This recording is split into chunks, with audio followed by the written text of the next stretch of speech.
What's happening, people? Welcome back to the channel. KG is back. Match preview time for the FA Cup replay third round tie against Cardiff City at home for Leeds United. Please hit a like on the video, subscribe if you're not subscribed, and drop your comments in on the video afterwards. And Bob's in the building already. Afternoon, afternoon, morning, evening, night, wherever you are in the world, especially if you're watching the replay. William Morrison, in regards to OJO, better be sending a message to that guy in the first 5 minutes of play. We'll see if he's playing. We'll talk about Jesse Marsh's press conference first because he's just done that. And this press conference, again, much like after the Villa game, it was more of a rallying cry for me. It was more of just a message just to let everybody know that the manager, the players, everyone believes in the message and what's going on. But we'll get into some details on that in just a moment. Forshaw won't be available. Somerville and Gray are out. And Cooper's a doubt with a knee issue. So, I mean, always with cup games, you always have to be careful with information when it comes to injuries because it's sometimes they're not available for the cup, and then all of a sudden they're available for the Premier League game. So we'll see what that is. But obviously, Cooper does have bad injury history. So we'll see if there's anything to that. But we'll see if he played tomorrow. On Jorginho, so we're calling him Jorginho.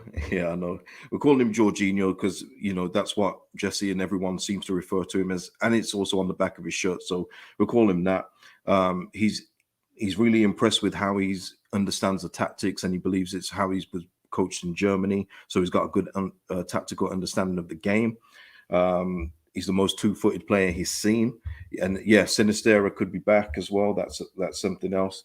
But also as well with Jorginho, it's not going to be that he's going to be a straight up striker. He's going to use him across the front line. So if he wants to use him wide, he will. If he wants to use him in the 10, he will up front.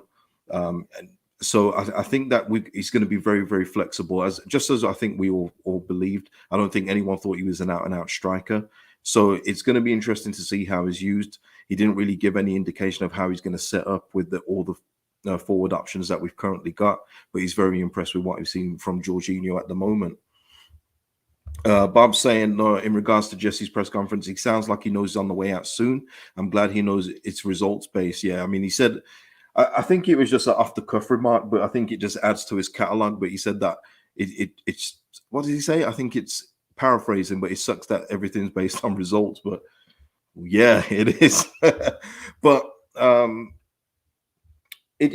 I think he's just saying in regards to performances, and this is what the main thing I took out of the press conference for me really was he was given a lot of ancillary numbers, so to me and to a lot of people, they don't really matter. These are all underlying metrics, they call them, to say that we're doing better than our league position suggests. But for me, it's all about your primary numbers, and the primary numbers are that we've got 4 wins all season in the league. So I want him to try and veer away from that when he's talking about that, because it does not make people's eyes roll. Maybe it does for some, but for me, it just kind of it's desperate. And it is like a rallying cry just to say, look, things are going to get better. We're going to turn this around. And that's what he said as well.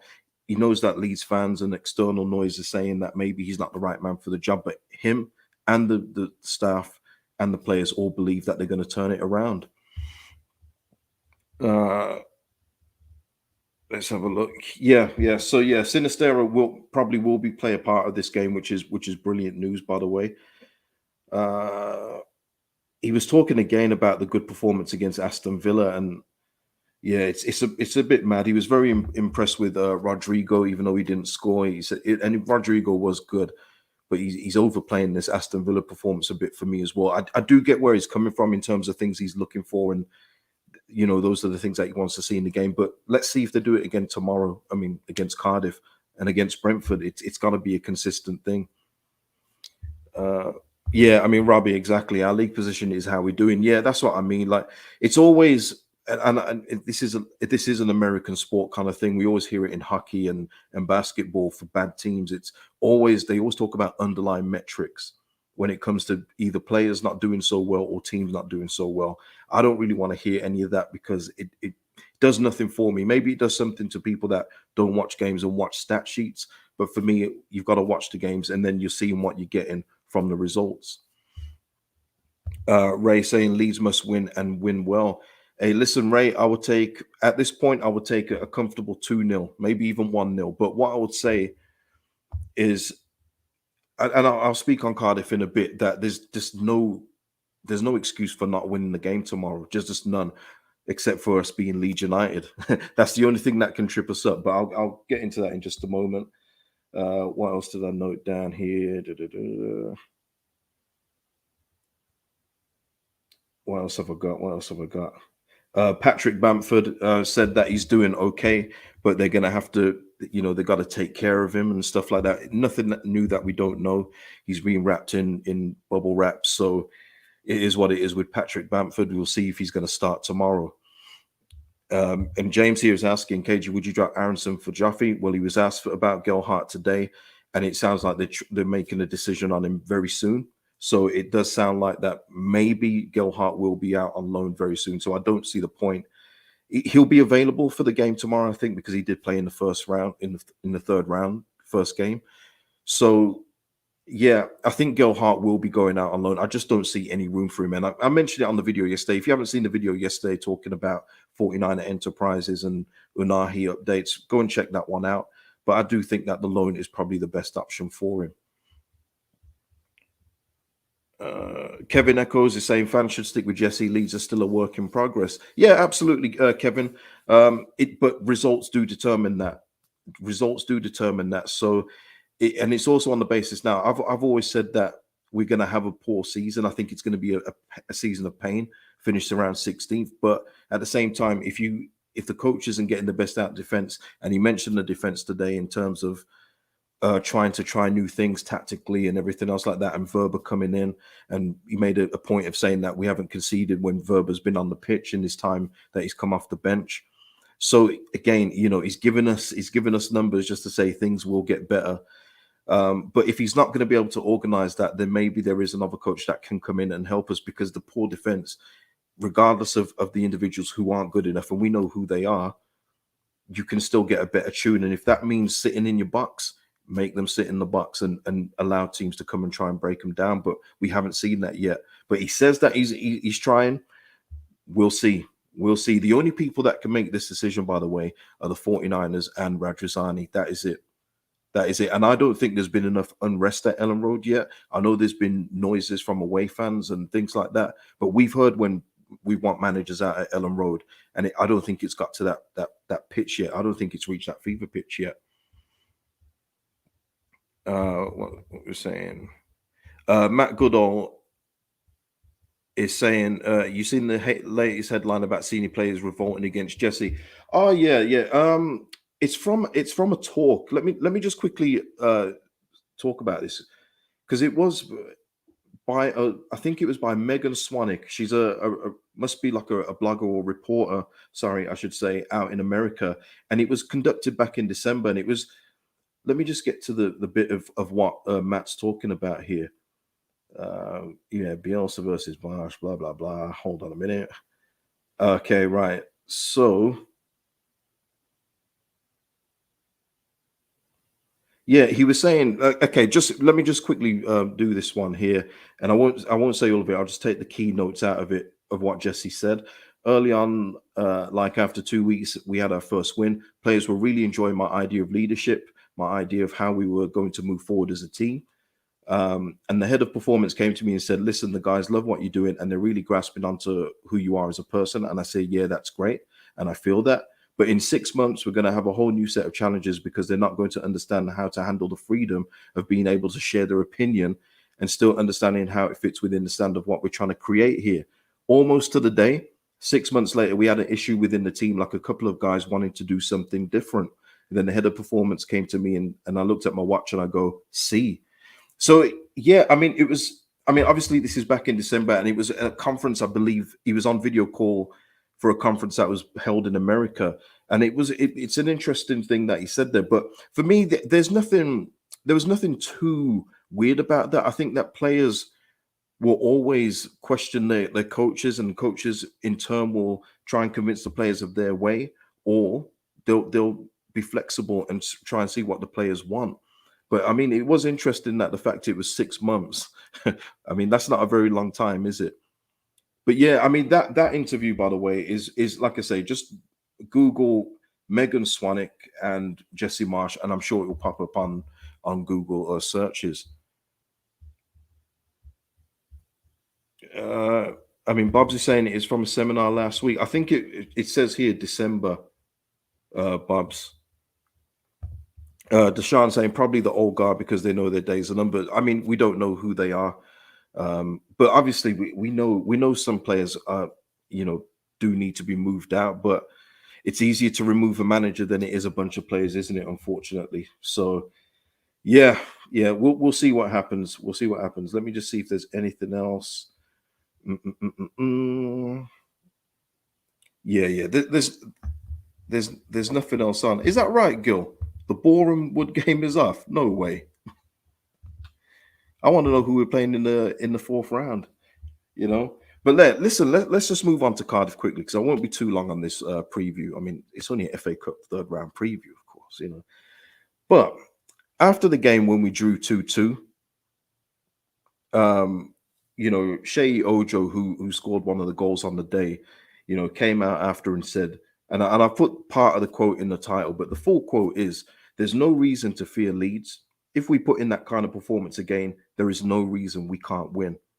Now, I don't know how anyone else takes that, but what I would do with that if I was Jesse or whoever the staff, I would get that and put it on the board. You know, much like Mikel Arteta did about Ivan Toney when he said nice kick about against Brentford, then they used it for fuel. Like we shouldn't need motivation as it is, but I mean we can do with some help anyway. That should be put up there because what it's saying is a bottom end championship club who've just sacked their manager, by the way, and whose interim manager. I mean, I saw Dean Whitehead talk. I mean, I wouldn't couldn't be less inspired when heard him talk. He was so dry. So they're trying to say that they're going to come to Leeds United, who are in the Premier League. Premier League players are playing against them, and if they play that way again, that they're going to win. That's all the motivation I need. That's your team talk. That's your team talk done. Um, so for me, that's where I would go with that. And also just other factors into why we should be winning this game, by the way, is that it's under the lights nighttime at Elland Road for a start. We're gonna be probably put out a better team. Got no idea what kind of team he's gonna put out, but you've got to think he's gonna put out a team to win. You know, I don't think we're gonna see a couple of the youngsters unless it's like late on and we've got a comfortable lead. There is no reason why we shouldn't win. The only reason how we can mess this up is if we leads it. Okay, that is the only reason. This should be a win tomorrow. And I'm not saying there's no possibility of Cardiff not win. Of course there is. Of course there's a possibility they can win, but there shouldn't be. There shouldn't be a possibility. Leeds should take tomorrow against Cardiff on Wednesday, go through to the next round. No problem. Rebecca is saying, to be fair, if I were Cardiff, I would think the same. We were terrible. They should use it as motivation. I agree. Yeah, I know. But that's what I'm saying. The players should be insulted. Their pride should be insulted as Premier League players to a Cardiff player who are languishing near the bottom of the championship thinks that they can come to our turf and win. All the motivation you need for me. All the motivation. Uh Robbie saying we are so lucky to still be in the cup. Yeah, it was that, and I think that's what Ojo's saying. That the players have got to turn that around. So yeah, I mean, listen, let's just get into it. What are your score predictions for the Cardiff game? And people watching the replay, please put your score predictions in the comments below. Myself, okay, yeah. I always try and get out of this. My score prediction is 2-0. I'm gonna go with a clean sheet. I think we're gonna win 2-0 tomorrow. There's just nothing in me that's telling me that Cardiff are gonna come to Elland Road tomorrow under the lights and go through. Probably more for me, but listen, if I can't predict a win versus Cardiff, hey. James saying 2-0 Leeds. Even Bob's is going 3-1 for Leeds. Matt saying 4-1. That would be lovely. Kevin is saying 5-0 to Leeds. In my opinion, this will be the step up for the rest of the season. Okay, the springboard for the season. Let's hope so. Jim is saying 3-0. Andy 4-0. Dilip is saying 2-1. Gil saying 3-1. CB 2-1. Bandy though, oh Bandy. I would rather play any club but than Cardiff. What a stinker! Nah, man. We can't be looking at Cardiff like this. Because then if we're looking at Cardiff like that, how are we looking at Brentford this weekend? Andy is saying Paddy hat trick. Oh man. So yeah, everyone is saying a Leeds win. This is good. This is honestly in a while. This is the most positive in terms of results that we've had altogether. In terms of Leeds actually winning a game, that's insane, isn't it? But it kind of shows you where we are. Kind of shows you where we are. Does anyone in the chat think that Cardiff are going to come away with the win? Because listen, there is that opportunity that they could win by a score of 2-1, of course, but they could actually just hold out for a 0-0, 1-1, whatever it may be, and it beat us on penalties. What a nightmare! I don't even want to think about that. I don't even want to think about that. Oh man.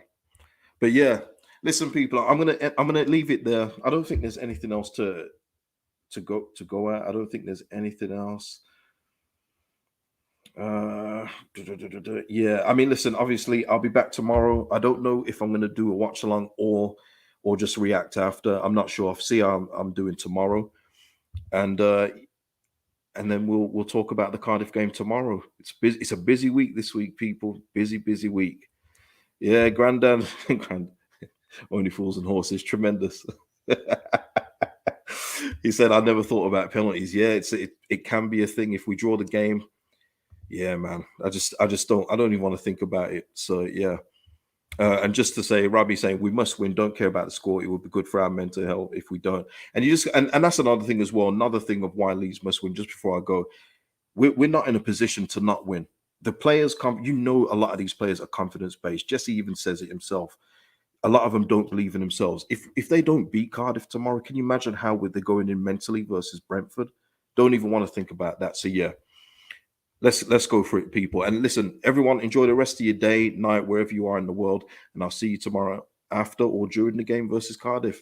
Peace out, people. Have a good one.